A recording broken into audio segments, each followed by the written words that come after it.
Bom dia a todos os amigos da comunidade Paz e Bem. Estamos aqui nessa terça-feira, dia 29 de agosto de 2023, dando sequência ao nosso programa Paisagens, agora em seu número 6. Nos dois últimos programas trabalhamos o tema da vida interior, do cultivo da vida interior, da vida contemplativa. E vamos dar sequência a esse tema hoje, tendo como referência um pensador coreano, radicado hoje em Berlim, como professor de filosofia e estudos culturais. O nome dele é Byung-Chul Han. Ele veio de uma sólida formação filosófica na Universidade de Friburgo e também em Munique, tendo estudado filosofia, literatura alemã, teologia, e sua tese doutoral, defendida em Berlim, abordou o filósofo Heidegger. A editora Vozes aqui no Brasil vem publicando vários de seus livros, que são livros curtos, entre os quais Sociedade do Cansaço, Agonia do Eros, A Salvação do Belo, Favor Fechar os Olhos, Filosofia do Zen Budismo, que é um livro muito interessante, Louvor à Terra e Vida Contemplativa. Vamos dedicar 2 programas a ele.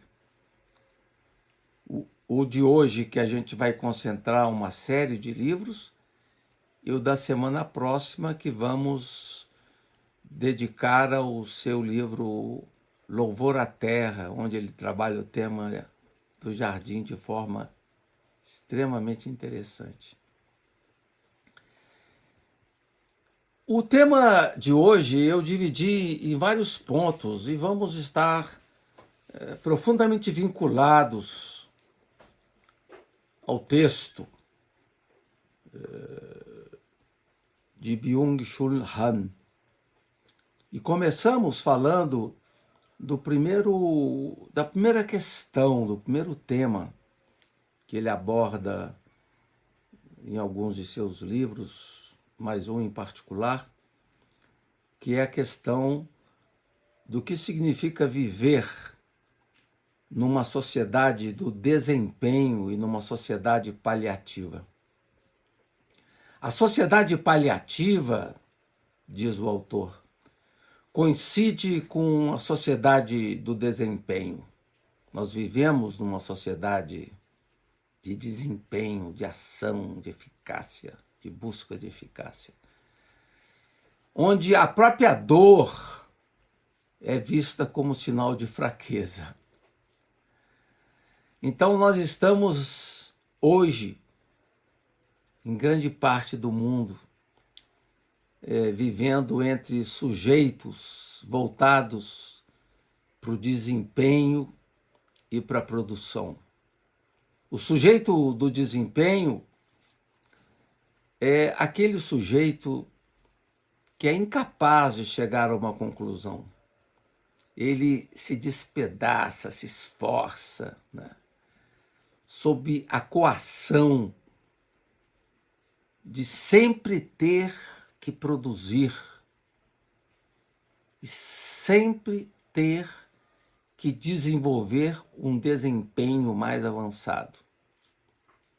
E acaba também sendo um indivíduo fatigado pela informação, tomado pela informação. Nós estamos hoje numa sociedade de superinformação, o acesso à informação pela internet é tão violento que nós não damos conta de lidar com ele. As imagens digitais hoje são imagens sem silêncio, não dão espaço ao silêncio. São imagens sem música, são imagens sem aroma. Precisamente essa incapacidade que uma sociedade do desempenho também provoca em nós, a incapacidade de se chegar a uma conclusão e que provoca uma ansiedade em nós que leva ao que se chama de síndrome de burnout. Essa síndrome de burnout, ou então síndrome do esgotamento profissional, é um distúrbio do nosso tempo, um distúrbio emocional cujos sintomas são uma exaustão extrema. A sociedade paliativa se mostra como uma sociedade da sobrevivência. E essa sociedade, ela provoca em nós quase que uma obrigação, uma compulsão à felicidade e a promessa de um oásis de bem-estar, muitas vezes de um bem-estar medicalmente produzidos. O auxílio da medicação que fazemos acesso para buscar essa felicidade compulsiva. A dor não tem lugar, ou então se medicaliza a dor para evitar trabalhar o nosso mundo interior. É também uma sociedade onde a palavra-chave é curtir, aproveitar,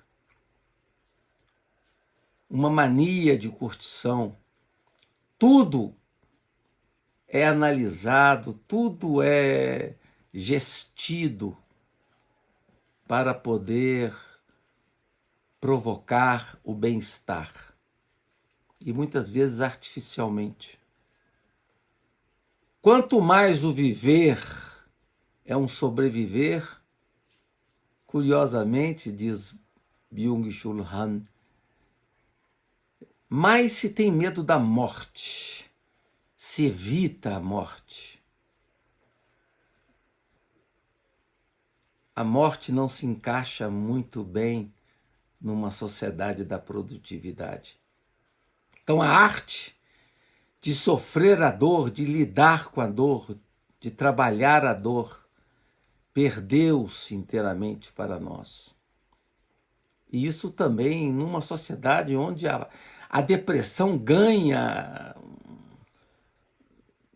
um lugar preocupante como expressão patológica do fracasso do homem moderno ser ele mesmo. O que causa depressão, diz Byung, é a pressão do desempenho. Quantas pessoas estão vivendo essa realidade da depressão em função de uma sociedade que induz a produtividade, a produção, o êxito, o sucesso, e aqueles que não conseguem se enquadrar nessa dinâmica acabam se deprimindo. É também uma sociedade do cansaço. Uma sociedade que acorrenta o tempo ao trabalho, que o transforma em tempo de trabalho, todo mundo compulsivamente envolvido no trabalho.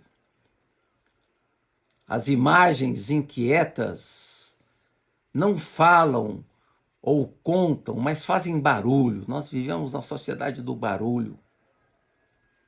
Frente a essas imagens intermitentes dos celulares, dos computadores, dos iPads, não se pode fechar os olhos.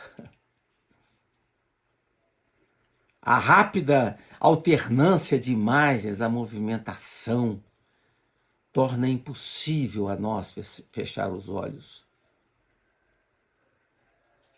E fechar os olhos tem a ver com uma dimensão tão diferente dessa sociedade, que é o que a gente poderia chamar de demorar-se contemplativo. E temos falado nesses últimos programas sobre a importância do exercício contemplativo no tempo atual, a importância de uma atenção diferente, de uma atenção ao mundo interior, de uma atenção profunda. O grande filósofo Nietzsche fala disto, dessa perda da vida contemplativa. Ele já percebia isso no seu tempo. E dizia que essa perda tem a ver com a pobreza do nosso tempo.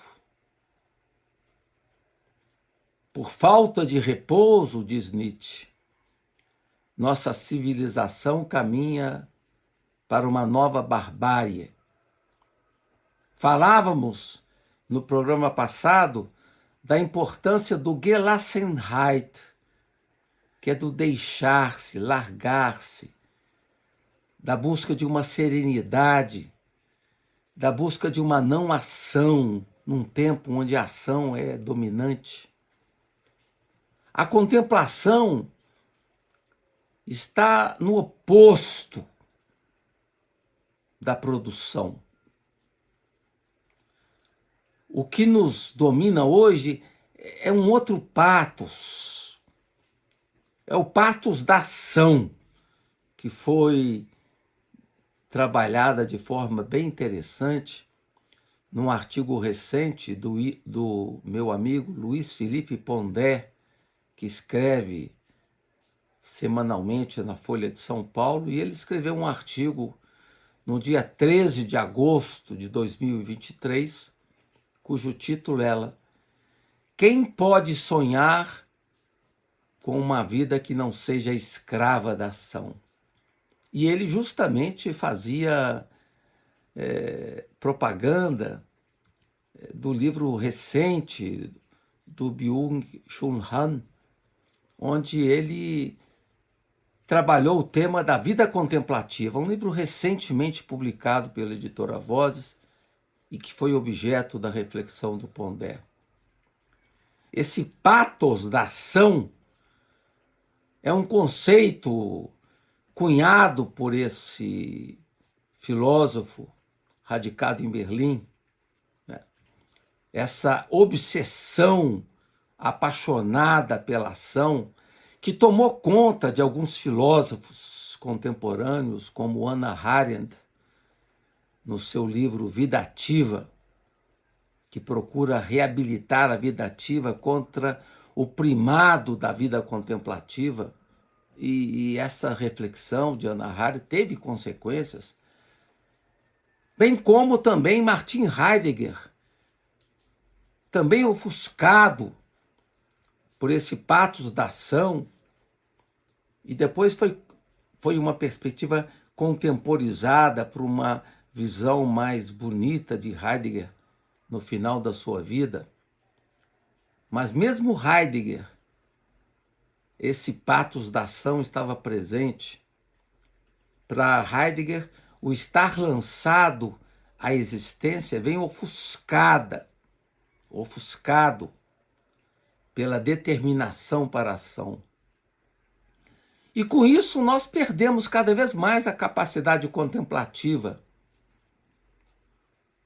O Byung-Chul Han fala que a crise da religião que estamos vivendo hoje é uma crise de atenção, de uma atenção cuidadosa, de estar presente nesse tempo de forma mais demorada. Quem se entrega à escuta perde-se no todo da natureza, tem capacidade de ouvir e captar os sons da natureza. A palavra livre, diz Byung-Chul Han, significa, segundo a etimologia, estar entre amigos. Nós perdemos a capacidade de estar entre amigos. Então, como é possível preservar o cuidado com aquilo que é belo, preservar essa pedagogia do ver? E aqui eu chamo a atenção a vocês de uma linda poeta portuguesa, jovem, Matilde Campilho, que nos falava da arte. A arte, diz ela, salva o segundo. como é fundamental a arte para nós. Outro pensador também, Roland Barthes, vai chamar atenção para a importância da visão. A visão é o que há de mais mágico nos sentidos, o mais mágico de todos. Demorar-se no belo, que é a súplica de Fausto. O belo, todo belo, convida a demora. Então, a relação entre o belo e a vida contemplativa. Ou também o domínio da festa, que permite a inserção num tempo inteiramente outro. A festa estimula a comunidade, o estar diante do belo, o estar diante dos amigos, num tempo demorado. A festa começa onde o trabalho termina. Só a inatividade como festa e o jogo concedem à existência humana um brilho diferenciado. Então, nos seus livros, o Byung-Chul Han vai se dedicar a esse questionamento da sociedade em que vivemos, sociedade da pressa, da compulsividade, do excesso de trabalho, da busca a todo custo, da riqueza, do êxito, do sucesso. E vai mostrar o outro lado da medalha, o lado que tem a ver com essa dimensão de silêncio, de interrupção das imagens que nos dominam nesse tempo impressionante da informação, o tempo onde as pessoas estão tomadas pela pressa. Então ele, Byung-Chul Han, vai falar do domínio diverso, do fechar os olhos, né? De abrir espaço para fechar os olhos, de dar uma atenção ao mundo interior. Né? Então essa inatividade que falávamos no programa anterior, né? Tão enfatizada também por Thomas Merton, quando ele fala de que às vezes nós precisamos ficar sem fazer nada para poder escutar o canto das coisas. Essa inatividade também é enfatizada por Byung-Chul Han. A inatividade que é marcada pelo tempo do jogo, pelo tempo da festa, e que concedem um brilho particular à existência, à nossa existência. O fim do expediente, como véspera do dia festivo, nos é ainda estranho. E a comunicação digital, essa pressão digital, não nos possibilita o fundamental diálogo. O diálogo que é essa cartografia do inacabado. A comunicação humana promove o sentido. E o nosso tempo dificulta a comunicação humana, dificulta o diálogo. As pessoas se cercam de muros. Como diz Peter Becker, bons muros fazem bons vizinhos. Cada vez muros maiores separam as famílias. O diálogo, ao contrário, representa uma bela forma de conclusão. Então, os livros do Byung-Chul Han nos convidam para olhar com calma esse outro lado da medalha que é tão fundamental para nós. Então, assim começamos a reflexão sobre esse autor tão significativo para mim. E vamos dar continuidade semana que vem falando sobre o louvor à terra. Agradeço de coração a todas e todos que estão nos ouvindo nessa manhã de terça-feira, ainda no final do inverno, e aguardo todos vocês na próxima semana. Agradeço de coração toda a produção do programa, em especial a presença do Felipe Albani. Paz e bem.